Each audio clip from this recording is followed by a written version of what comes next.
혹시 사랑하는 성도 여러분 중에 이런 경험을 해보신 분 계신가요? 밤에 잠자리에 누웠는데 갑자기 부정적인 생각들이 폭포수처럼 쏟아져 들어오는 것?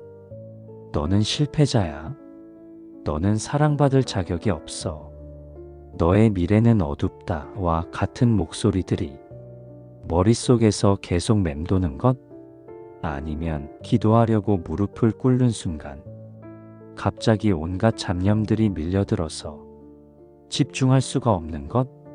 마치 누군가가 의도적으로 방해하는 것 같은 느낌? 또는 하나님께 더 가까이 가려고 결심하면 할수록 오히려 더 큰 시험과 어려움들이 연달아 찾아오는 것? 성경을 읽으려고 하면 졸음이 쏟아지고, 찬양을 하려고 하면 마음이 무거워지고, 교회에 가려고 하면 온갖 일들이 생겨서 방해받는 경험들 말이에요. 만약 여러분이 이런 경험들을 해보셨다면 오늘 이 영상을 보게 된 것은 결코 우연이 아닙니다. 사랑하는 성도 여러분, 구독과 좋아요, 알림 설정으로 함께 해주세요. 댓글에도 아멘 남겨주세요. 더 많은 분들이 하나님의 말씀으로 승리하는 삶을 살 수 있도록 도와주세요. 하나님께서 이 영상을 통해 사랑하는 성도 여러분에게 필요한 답을 주시려고 하시는 거예요. 왜냐하면 이런 것들이 단순히 우연이나 스트레스 또는 개인적인 성격 문제 때문이 아니기 때문입니다. 성경은 우리에게 분명히 말씀하고 있어요. 우리에게는 보이지 않는 실제적인 영적 대적이 있다고요. 에베소서 6장 12절에서 사도 바울은 이렇게 선포합니다. 우리의 씨름은 혈과 육을 상대하는 것이 아니요 통치자들과 권세들과 이 어둠의 세상 주관자들과 하늘에 있는 악의 영들을 상대함이라. 사랑하는 성도 여러분, 이것은 2000년 전 이야기가 아닙니다. 바로 지금 이 순간에도 우리 주변에서 벌어지고 있는 현실이에요. 우리가 보지 못할 뿐이지 영적 세계에서는 치열한 전쟁이 벌어지고 있습니다. 그렇다면 우리는 무력한 존재일까요? 그저 당하고만 살아야 할까요? 절대 그렇지 않습니다. 하나님께서는 우리를 무방비 상태로 내버려 두지 않으셨어요. 오히려 우리에게 놀라운 무기들을 주셨습니다. 마귀의 어떤 공격도 무력화시킬 수 있는 강력한 영적 무기들 말이에요. 베드로전서 5장 8절, 9절에서 근신하라 깨어라.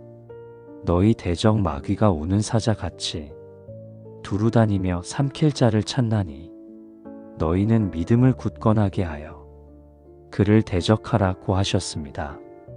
여기서 중요한 것은 대적하라는 명령입니다. 하나님은 우리에게 도망가라고 하지 않으셨어요. 숨으라고 하지도 않으셨어요. 오히려 맞서 싸우라고 하셨습니다. 왜냐하면 우리에게 승리할 수 있는 능력을 이미 주셨기 때문이에요. 요한일서 4장 4절에서는 더욱 확실한 약속을 주셨어요. 자녀들아, 너희는 하나님께 속하였고 또 그들을 이기었나니 이는 너희 안에 계신 이가 세상에 있는 자보다 크심이라. 사랑하는 성도 여러분 안에 계신 분이 누구세요? 바로 전능하신 하나님의 영, 성령이세요. 그리고 세상에 있는 자는 누구죠? 마귀, 사탄이에요. 창조주와 피조물 사이에는 비교 자체가 성립되지 않습니다.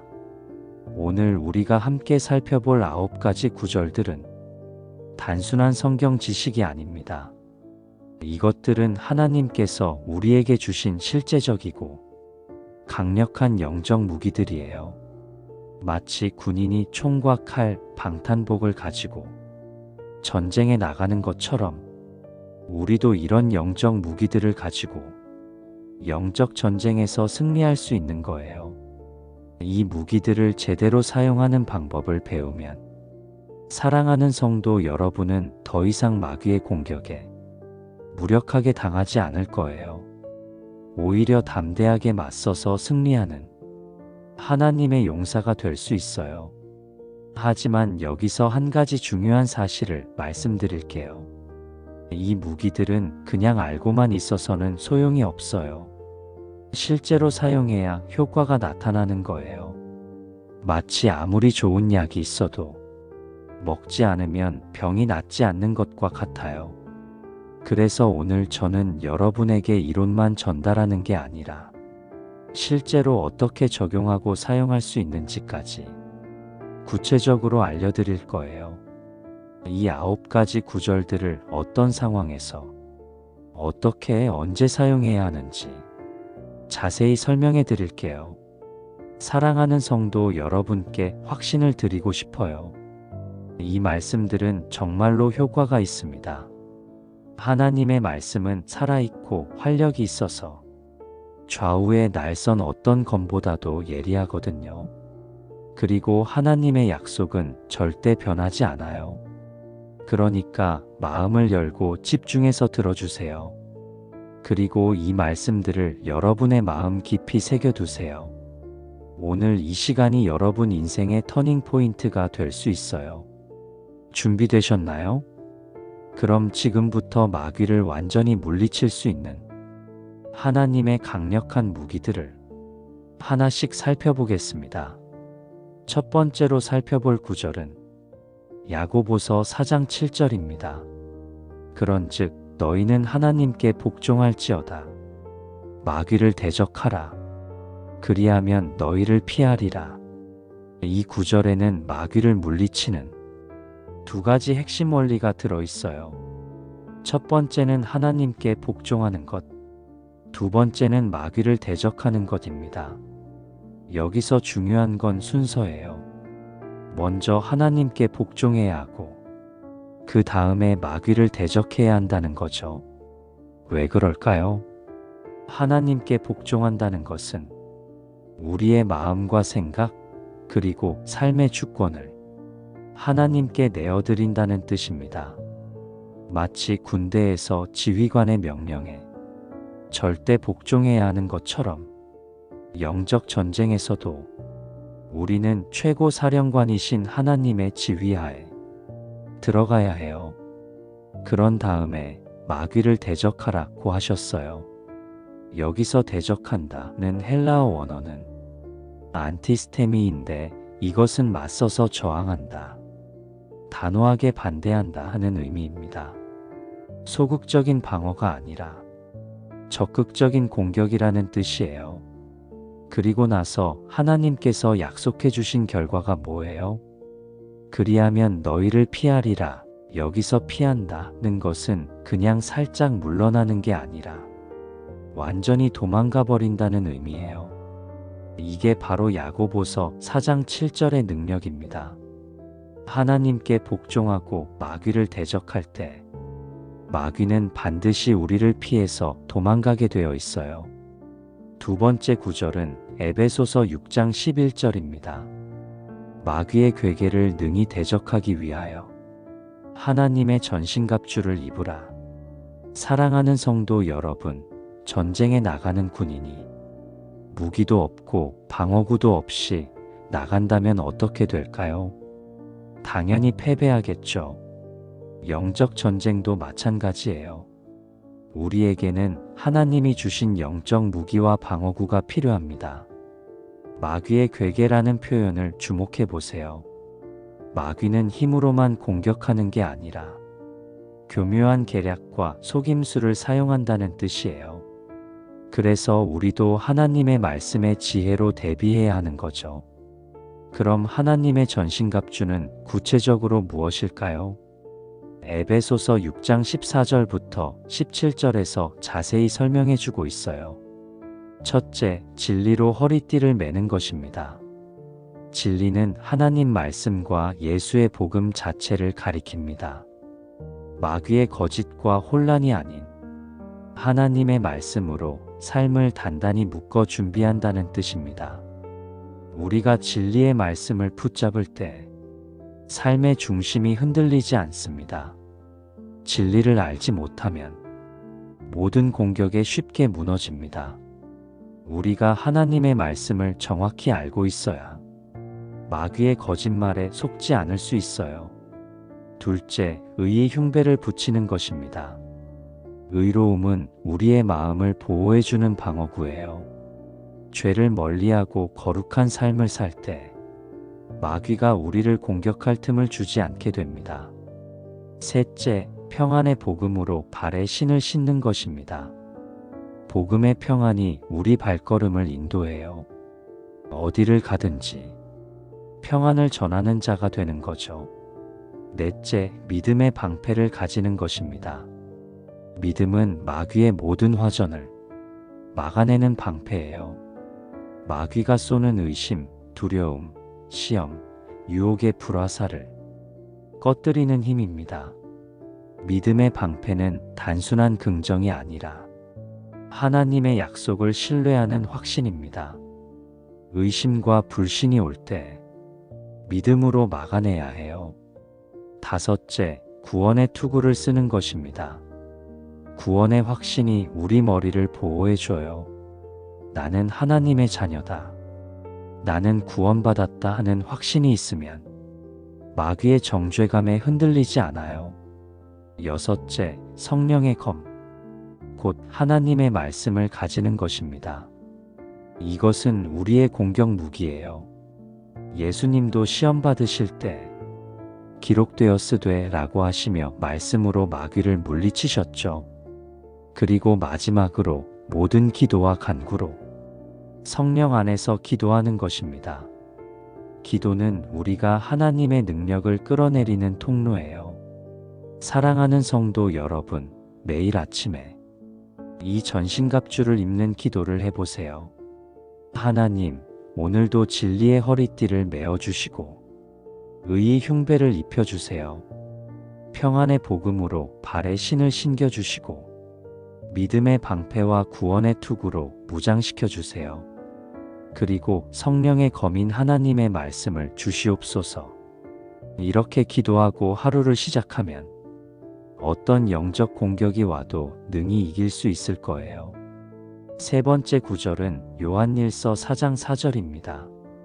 자녀들아, 너희는 하나님께 속하였고 또 그들을 이기었나니 이는 너희 안에 계신 이가 세상에 있는 자보다 크심이라. 이 구절은 우리에게 엄청난 용기와 확신을 주는 말씀이에요. 여기서 핵심은 너희 안에 계신 이가 세상에 있는 자보다 크다 하는 부분입니다. 너희 안에 계신 이는 누구일까요? 바로 성령 하나님이세요. 그리고 세상에 있는 자는 누구죠? 마귀, 사탄을 가리키는 거예요. 사랑하는 성도 여러분, 이것은 단순한 비교가 아니에요. 창조주와 피조물의 차이예요. 하나님은 전능하시고 무한하시지만 마귀는 그저 타락한 천사에 불과해요. 비교 자체가 될 수 없는 거죠. 그런데 여기서 더 놀라운 건 뭐예요? 그 전능하신 성령님이 바로 우리 안에 계신다는 거예요. 로마서 8장 11절에서는 이렇게 말합니다. 예수를 죽은 자 가운데서 살리신 이의 영이 너희 안에 거하시면 그리스도 예수를 죽은 자 가운데서 살리신 이가 너희 안에 거하시는 그의 영으로 말미암아 너희 죽을 몸도 살리시리라. 죽은 자를 살리신 그 능력이 우리 안에 있다는 거예요. 그럼 마귀가 아무리 강해 보여도 우리가 두려워할 이유가 있을까요? 전혀 없죠. 실제로 초대교회 성도들의 이야기를 보면 이 진리가 얼마나 강력한지 알 수 있어요. 사도행전 19장에 보면 바울이 에베소에서 전도할 때 마술사들이 예수의 이름을 함부로 사용하다가 악귀에게 역공을 당하는 사건이 나와요. 그런데 진짜 예수님을 믿는 성도들에게는 어떤 일이 일어났나요? 그들이 마술책들을 가져와서 모두 불태워버렸어요. 그 책값이 은 5만 개나 되었다고 하니까 엄청난 돈이었겠죠. 왜 그들이 그럴 수 있었을까요? 바로 그들 안에 계신 성령님이 세상에 있는 어떤 악한 세력보다도 크다는 것을 체험적으로 알았기 때문이에요. 사랑하는 성도 여러분도 마찬가지예요. 아무리 큰 시험이나 유혹이 와도, 아무리 마귀가 무섭게 위협해도 두려워하지 마세요. 여러분 안에 계신 성령님이 그 모든 것들보다 훨씬 크시거든요. 그런데 여기서 중요한 건 이 진리를 머리로만 아는 게 아니라 체험적으로 알아야 한다는 거예요. 그러려면 어떻게 해야 할까요? 첫째, 성령님과 더 깊은 교제를 나누세요. 기도할 때 성령님께 직접 말씀드리세요. 성령님, 저와 함께 해주세요. 저를 인도해 주세요. 둘째, 성령님의 능력을 의지하세요. 내 힘으로 안 될 때 성령님의 능력으로 할 수 있습니다. 라고 고백하세요. 셋째, 성령님의 열매를 맺으려고 노력하세요. 사랑, 기쁨, 화평, 오래 참음, 자비, 양선, 충성, 온유, 절제의 열매를 맺을 때 성령님의 임재를 더 깊이 체험할 수 있어요. 네 번째 구절은 마태복음 4장 10절, 11절입니다. 예수께서 이르시되 사탄아 물러가라. 기록되었으되 주 너의 하나님께 경배하고 다만 그를 섬기라 하였느니라. 이에 마귀는 예수를 떠나고, 이 구절은 예수님이 광야에서 40일 금식하신 후 마귀에게 시험 받으실 때의 상황이에요. 마귀가 세 번째 시험으로 만일 내게 엎드려 경배하면 이 모든 것을 내게 주리라고 했을 때 예수님이 하신 말씀이죠. 여기서 우리가 배워야 할 중요한 교훈들이 있어요. 첫째, 우리 구주 예수님도 마귀의 시험을 받으셨다는 것입니다. 우리가 시험 받는다고 해서 믿음이 없는 게 아니에요. 오히려 하나님의 자녀이기 때문에 마귀가 더 공격하는 거예요. 둘째, 예수님은 어떻게 마귀를 물리치셨나요? 바로 하나님의 말씀으로 하셨어요. 기록되었으되 라고 하시면서 구약 성경을 인용하셨죠. 이것은 우리에게 매우 중요한 원리를 가르쳐 줘요. 하나님의 말씀이 마귀를 물리치는 가장 강력한 무기라는 거예요. 왜 그럴까요? 하나님의 말씀에는 창조의 능력이 있어요. 하나님이 빛이 있으라 하시니까 빛이 생겨난 것처럼 하나님의 말씀은 그 자체로 능력이 있어요. 히브리서 4장 12절에서는 이렇게 말합니다. 하나님의 말씀은 살아있고 활력이 있어 좌우의 날선 어떤 검보다도 예리하여. 이사야 55장 11절에서도 내 입에서 나가는 말도 이와 같이 헛되이 내게로 돌아오지 아니하고 나의 기뻐하는 뜻을 이루며 내가 보낸 일에 형통함이라고 하셨어요. 그럼 우리는 어떻게 말씀을 무기로 사용할 수 있을까요? 첫째, 말씀을 많이 암송하세요. 머릿속에 말씀이 저장되어 있어야 필요할 때 꺼내 쓸 수 있어요. 시편 119편 11절에서 내가 주께 범죄하지 아니하려 하여 주의 말씀을 내 마음에 두었나이다 라고 했잖아요. 둘째, 상황에 맞는 말씀을 선포하세요. 두려울 때는 디모데후서 1장 7절입니다. 하나님이 우리에게 주신 것은 두려워하는 마음이 아니요 오직 능력과 사랑과 절제하는 마음이니라. 낙심될 때는 빌립보서 4장 13절입니다. 내게 능력 주시는 자 안에서 내가 모든 것을 할 수 있느니라. 셋째, 믿음으로 선포하세요. 그냥 읽는 게 아니라 이것이 하나님의 약속이다. 이것이 나에게 적용되는 진리다 라고 믿으면서 선포하세요. 다섯 번째 구절은 베드로전서 5장 8절 9절입니다. 근신하라 깨어라. 너희 대적 마귀가 우는 사자 같이 두루다니며 삼킬 자를 찾나니 너희는 믿음을 굳건하게 하여 그를 대적하라. 이 구절에서 마귀를 우는 사자라고 표현했어요. 왜 하필 사자일까요? 사자는 맹수의 왕이잖아요. 강하고 무섭고 위험한 존재죠. 마귀도 마찬가지로 우리에게 위협적인 존재라는 뜻이에요. 그런데 여기서 중요한 건 우는 사자라고 했다는 거예요. 왜 울고 있을까요? 사자가 언제 울어요? 배고플 때, 화가 날 때, 그리고 무엇보다 사냥감을 찾을 때 울죠. 마귀도 마찬가지예요. 계속해서 삼킬 자를 찾아 다니고 있어요. 누구를 삼키려고 하는 거죠? 바로 우리 성도들을요. 그럼 마귀는 어떤 사람들을 특별히 노리는 걸까요? 첫째, 영적으로 잠들어 있는 사람들이에요. 그래서 근신하라 깨어라 고 하신 거예요. 영적으로 깨어있지 않으면 마귀의 공격을 받기 쉬워요. 둘째, 믿음이 약한 사람들이에요. 9절에서 믿음을 굳건하게 하여 라고 했잖아요. 믿음이 흔들리는 사람들은 마귀의 좋은 타겟이 되는 거예요. 셋째, 혼자 떨어져 있는 사람들이에요. 사자도 무리에서 떨어진 동물들을 주로 공격하죠. 마귀도 공동체 교제에서 멀어진 성도들을 집중적으로 공격해요. 그럼 우리는 어떻게 대비해야 할까요? 첫째, 근신하라고 했어요. 근신한다는 것은 절제하고 조심한다는 뜻이에요. 술 취하지 말고 방종하지 말고 늘 정신을 바짝 차리고 살라는 거죠. 둘째, 깨어라고 했어요. 영적으로 깨어있으라는 뜻이에요. 기도하고 말씀 읽고 예배드려라. 예수님 안에서 성령님으로 늘 하나님과의 관계를 깨어있게 유지하라는 거예요. 셋째, 믿음을 굳건하게 하라고 했어요. 믿음을 어떻게 굳건하게 할 수 있을까요?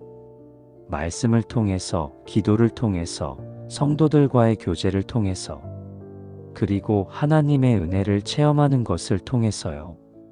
그리고 마지막으로 그를 대적하라고 했어요.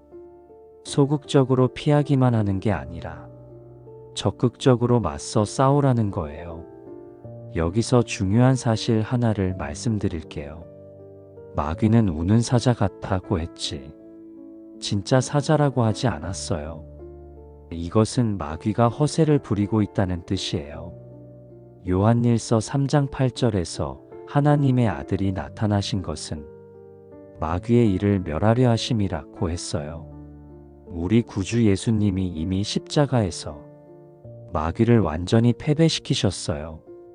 골로새서 2장 15절에서는 통치자들과 권세들을 무력화하여 드러내어 구경거리로 삼으시고 십자가로 그들을 이기셨느니라고 했어요.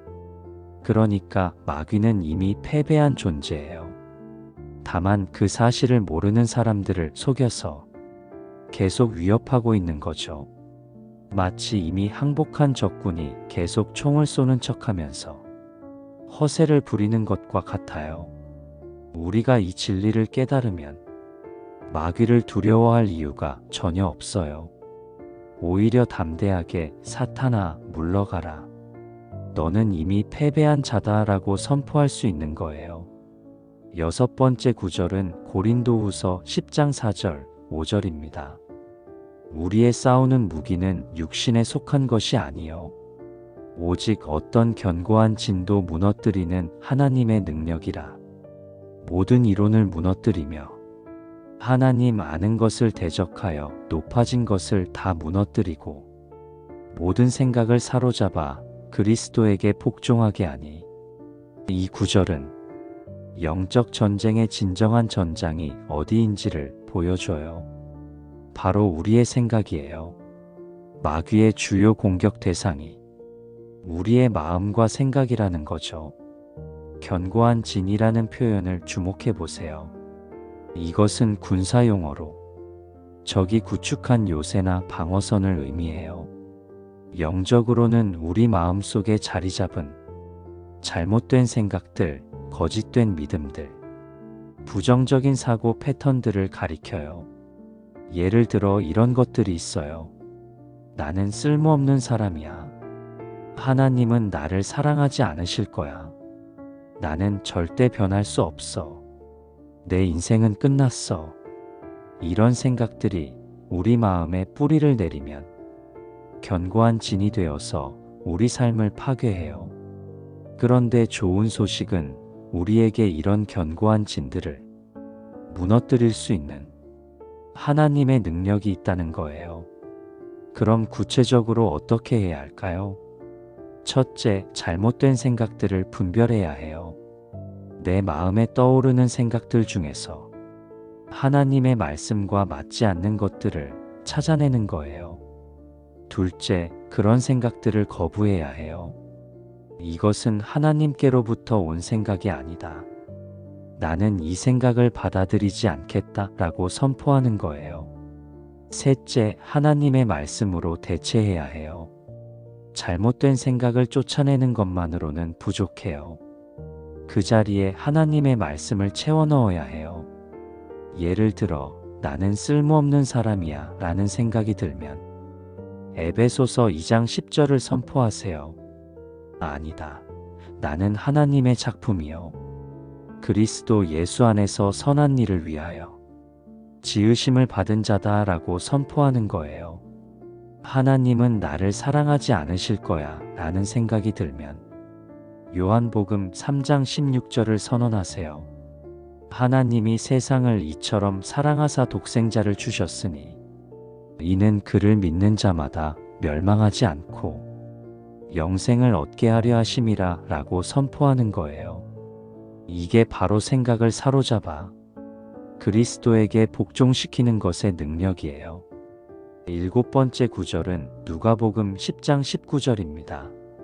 내가 너희에게 뱀과 전갈을 밟으며 원수의 모든 능력을 제어할 권능을 주었으니 너희를 해칠 자가 결코 없으리라.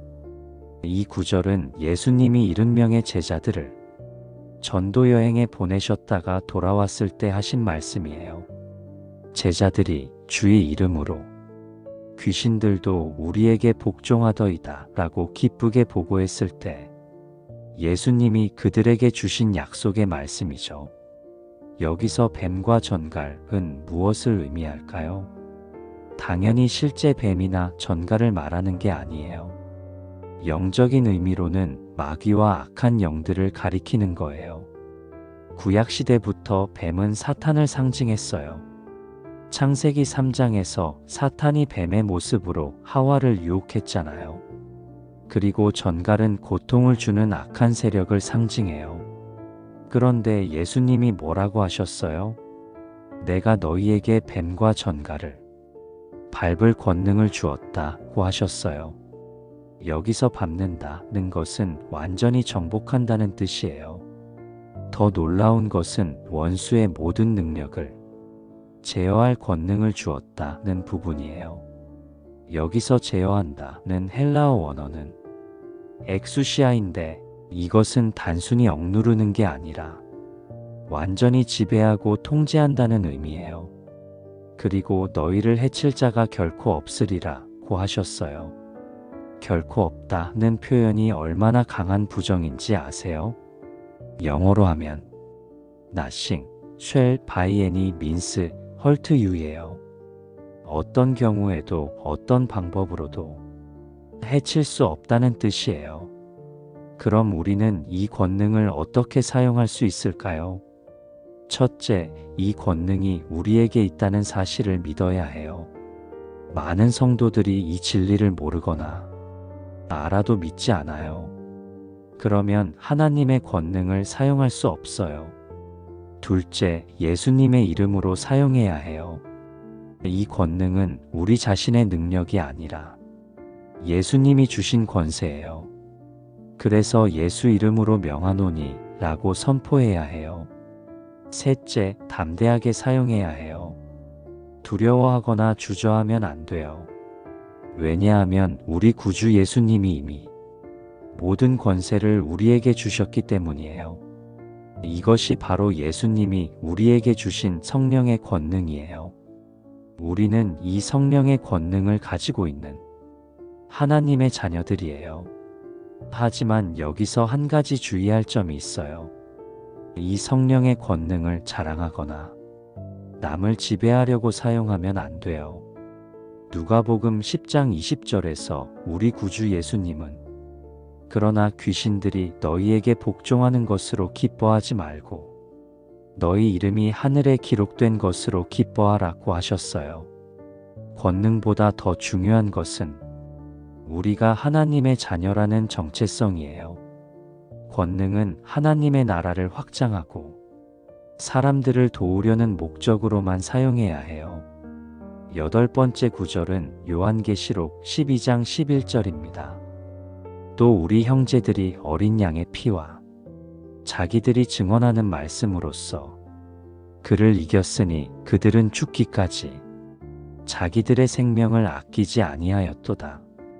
이 구절은 하늘에서 일어난 영적 전쟁의 결과를 보여주는 말씀이에요. 사탄과 하나님의 사자들과 싸웠는데 결국 사탄이 패배해서 땅으로 쫓겨났어요. 그리고 성도들이 어떻게 사탄을 이겼는지를 설명하는 부분이 바로 이 구절이에요. 성도들이 사탄을 이긴 방법이 3가지로 나와 있어요. 첫째, 어린 양의 피로 이겼다고 해요. 어린 양은 누구예요? 당연히 예수님이시죠. 그리고 어린 양의 피는 예수님이 십자가에서 흘리신 보혈을 의미해요. 예수님의 보혈이 왜 그렇게 강력한 걸까요? 히브리서 914에서 하물며 영원하신 성령으로 말미암아 흠없는 자기를 하나님께 드린 그리스도의 피가 어찌 너희 양심을 죽은 행실에서 깨끗하게 하여 살아계신 하나님을 섬기게 하지 못하겠느냐고 했어요. 예수님의 보혈은 우리의 모든 죄를 씻어주고 우리를 의롭다 하시고 사탄이 우리를 정죄할 근거를 완전히 없애버려요. 로마서 8장 1절에서 그러므로 이제 그리스도 예수 안에 있는 자에게는 결코 정죄함이 없나니 라고 했잖아요. 둘째, 자기들이 증언하는 말씀으로 이겼어요. 여기서 증언하는 말씀은 우리가 믿음으로 고백하는 하나님의 말씀을 의미해요. 로마서 10장 9절, 10절에서 내가 만일 내 입으로 예수를 주로 시인하며 또 하나님께서 그를 죽은 자 가운데서 살리신 것을 내 마음에 믿으면 구원을 받으리라. 사람이 마음으로 믿어 의에 이르고 입으로 시인하여 구원에 이르느니라고 했어요. 우리의 입술의 고백이 얼마나 중요한지 아세요? 마귀는 우리의 마음속 생각은 들을 수 있어도 우리가 입으로 시인하는 믿음의 고백 앞에서는 무력해져요. 셋째, 죽기까지 자기들의 생명을 아끼지 아니하였다 하고 해요. 이것은 주님께 완전한 헌신과 희생을 의미해요. 자신의 안전이나 편의보다 하나님의 뜻을 더 중요하게 여기는 태도예요. 이것이 왜 중요한 걸까요? 마귀가 우리를 공격할 때 주로 사용하는 것이 뭐예요? 바로 두려움이에요. 내가 하나님께 순종하면 손해볼 거야. 내가 믿음을 지키면 어려움이 올 거야 라고 위협하는 거죠. 그런데 우리가 설령 내가 손해를 보더라도 설령 어려움이 와도 나는 하나님을 끝까지 믿겠다 라는 결심을 하면 마귀는 더 이상 우리를 위협할 수단이 없어져요. 다니엘의 세 친구들을 생각해 보세요. 느부갓네살 왕이 금 신상에게 절하지 않으면 풀무불에 던져 넣겠다고 위협했을 때 그들이 뭐라고 했나요?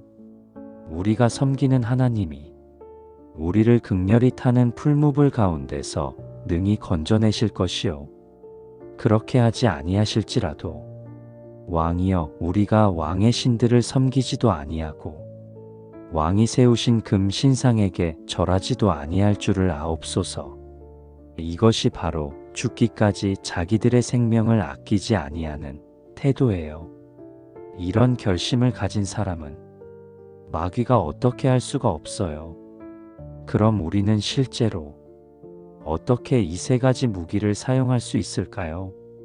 첫째, 매일 예수님의 보혈을 의지하고 선포하세요. 예수님의 보혈이 나를 모든 죄에서 깨끗하게 하셨다. 사탄아, 너는 나를 정죄할 권리가 없다. 둘째, 하나님의 말씀을 입으로 시인하고 고백하세요. 어려운 상황이 올 때마다 하나님은 나의 피난처시요 힘이시니 환난 중에 만날 큰 도움이시라 라고 고백하세요. 셋째, 하나님께 완전히 헌신하세요. 주님, 제 생명을 주님께 드립니다. 무엇이 와도 주님만 따르겠습니다 라고 결단하세요. 마지막 9번째 구절은 로마서 16장 20절입니다. 평강의 하나님께서 속히 사탄을 너희 발 아래에서 상하게 하시리라. 이 구절은 우리에게 궁극적인 승리의 약속을 주는 말씀이에요. 여기서 주목할 점이 몇 가지 있어요. 첫째, 평강의 하나님이라고 표현했어요. 하나님을 전쟁의 하나님 또는 심판의 하나님이라고 하지 않고 평강의 하나님이라고 한 것이 의미가 있어요.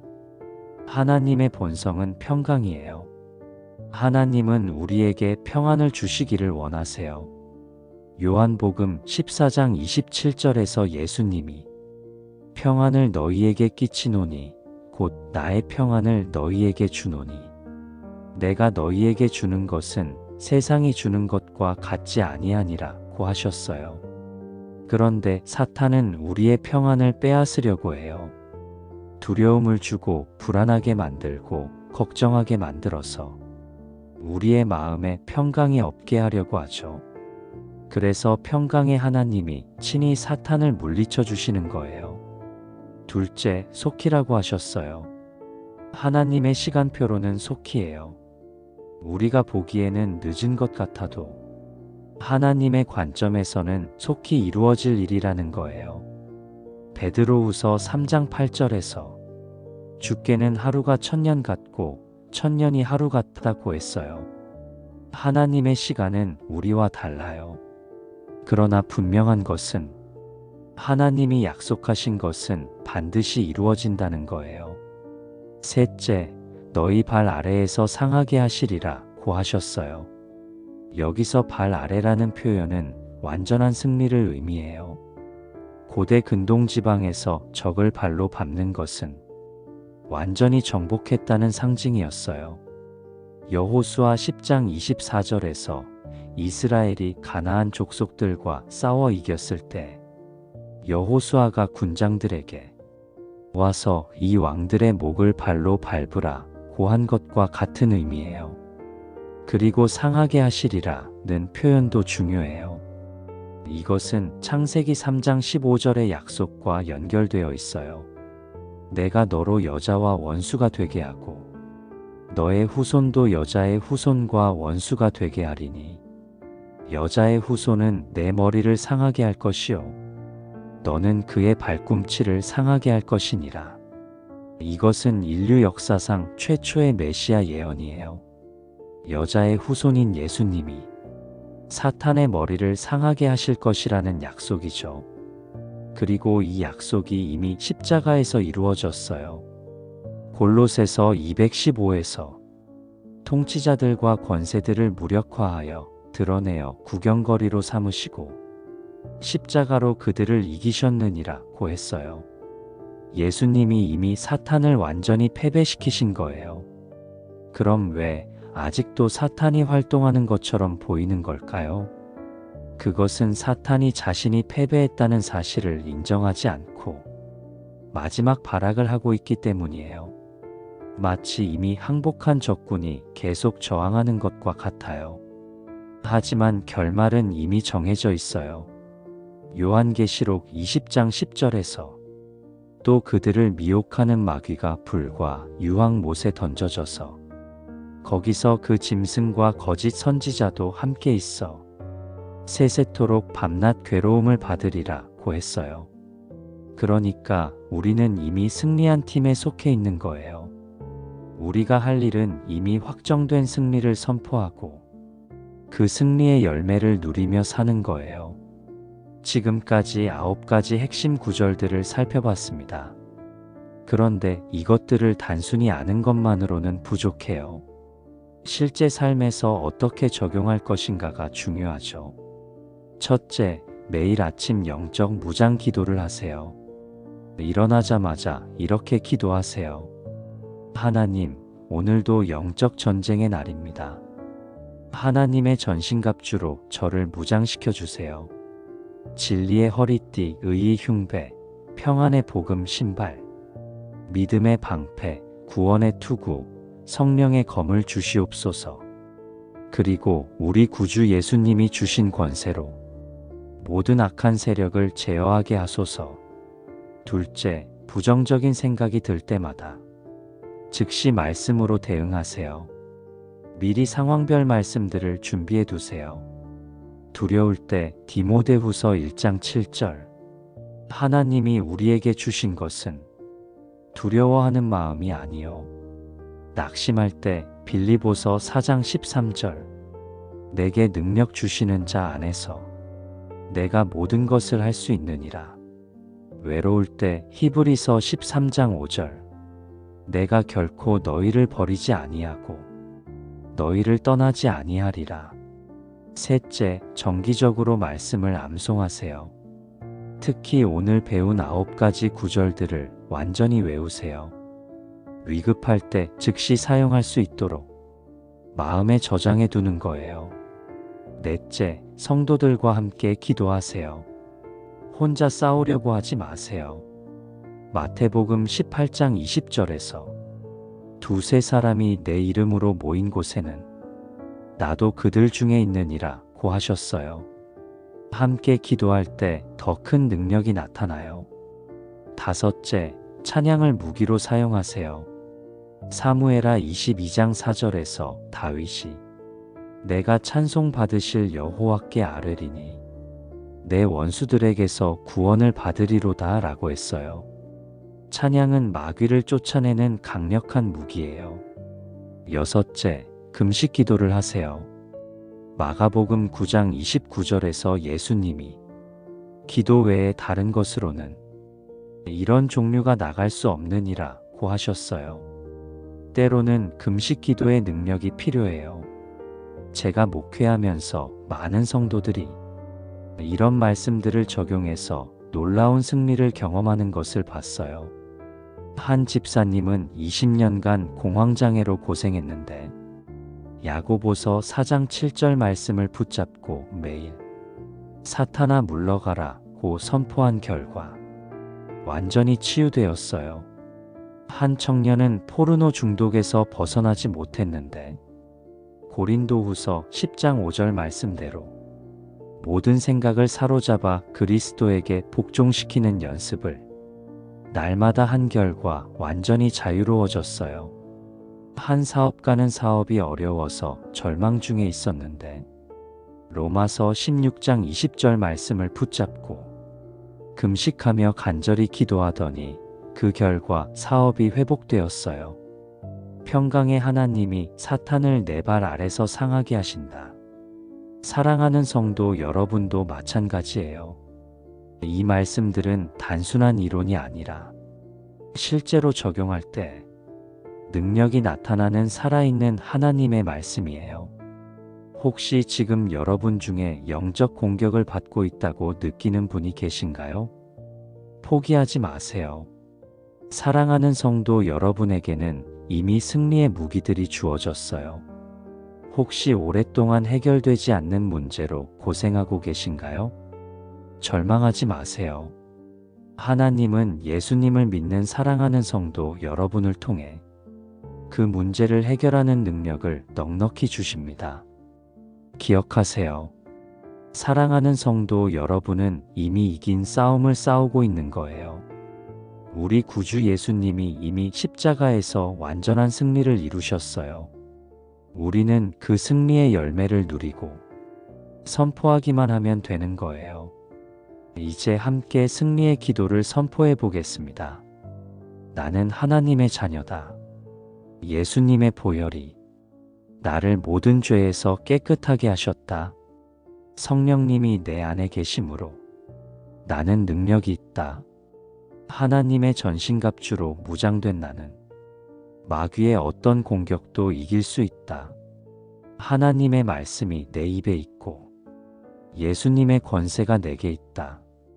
나는 원수의 모든 능력을 제어할 권능을 받았다. 평강의 하나님이 사탄을 내 발 아래서 상하게 하신다. 나는 이미 승리한 자다. 오늘도 하나님의 영광을 위해 살겠습니다. 우리의 위대한 왕이신 예수 그리스도의 이름으로 선포하고 기도합니다. 아멘. 사랑하는 성도 여러분, 이 선포 기도를 매일 해보세요. 그리고 오늘 배운 말씀들을 실제 삶에서 적용해 보세요. 분명히 놀라운 변화를 경험하게 될 거예요. 마지막으로 사랑하는 성도 여러분께 당부드리고 싶은 말씀이 있어요. 영적 전쟁은 우리가 이 땅에 사는 동안 계속되는 싸움이에요. 하지만 두려워하지 마세요. 우리에게는 승리를 보장해주는 하나님의 약속들이 있어요. 그리고 혼자 싸우려고 하지 마세요. 교회 공동체와 함께하고 목회자와 상담하고 성도들과 함께 기도하세요. 하나님은 우리를 혼자 두지 않으시고 함께 싸워주세요. 사랑하는 성도 여러분, 모두 승리하는 하루 보내세요.